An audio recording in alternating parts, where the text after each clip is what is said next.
Everyone, welcome back to my channel. In today's video, we are going to explore the power of aggregate functions in SQL. Okay, aggregate functions help us summarize large amounts of data like finding totals, averages, maximum or minimum values with just a single line of code. Okay, let's get started. Aggregate functions perform a calculations on a set of values and return a single result. Okay, they are super useful when you want to analyze the data instead of viewing every row. Okay, some of the most common aggregate functions are sum. So what it will do, it adds up all the values. And another is average. It finds the average. Minimum means it will give the smallest value. Okay, maximum, it will give the largest value. Count, what it will give, it counts the number of rows.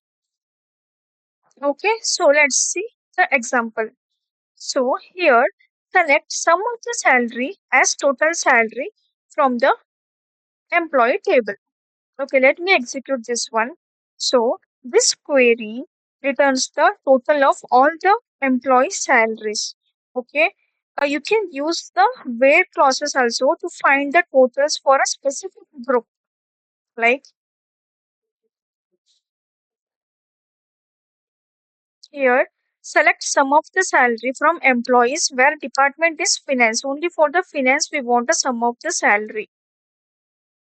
Okay, that is 1,53,000. Hope you got for finance total salary is 1,53,000. Next, we'll check the average.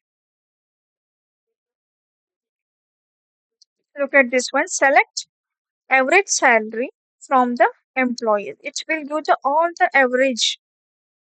That is, this is the average salary compared to all the employees. Now, you can also filter the data here using the where.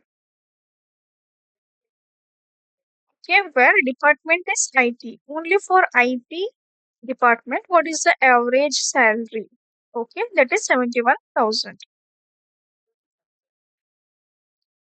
Next, we'll check on the min and max.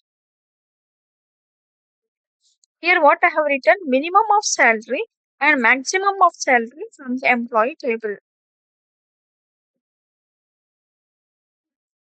What it will give? It shows the lowest and the highest salaries in the table. Okay, then there is one more aggregate function, that is the count. So select count star as total employees from the employee table. If I execute this one, I will get total employees is 7. So this will returns the number of rows in the table. Okay, that is total employees. You can also count the employees in a specific department. That is, select count star as HR count from employees where department is HR. So for HR department, the total count is 2. Okay. Yeah. So that's the power of aggregate functions in SQL. They make data analysis fast and efficient with just a few simple queries. Remember these key functions, okay? Sum is for total, average is for the average, and min and max it is for the range, count is how many, okay? If you found this helpful, don't forget to like, share, and subscribe for more easy SQL tutorial every week, okay? See you in the next video.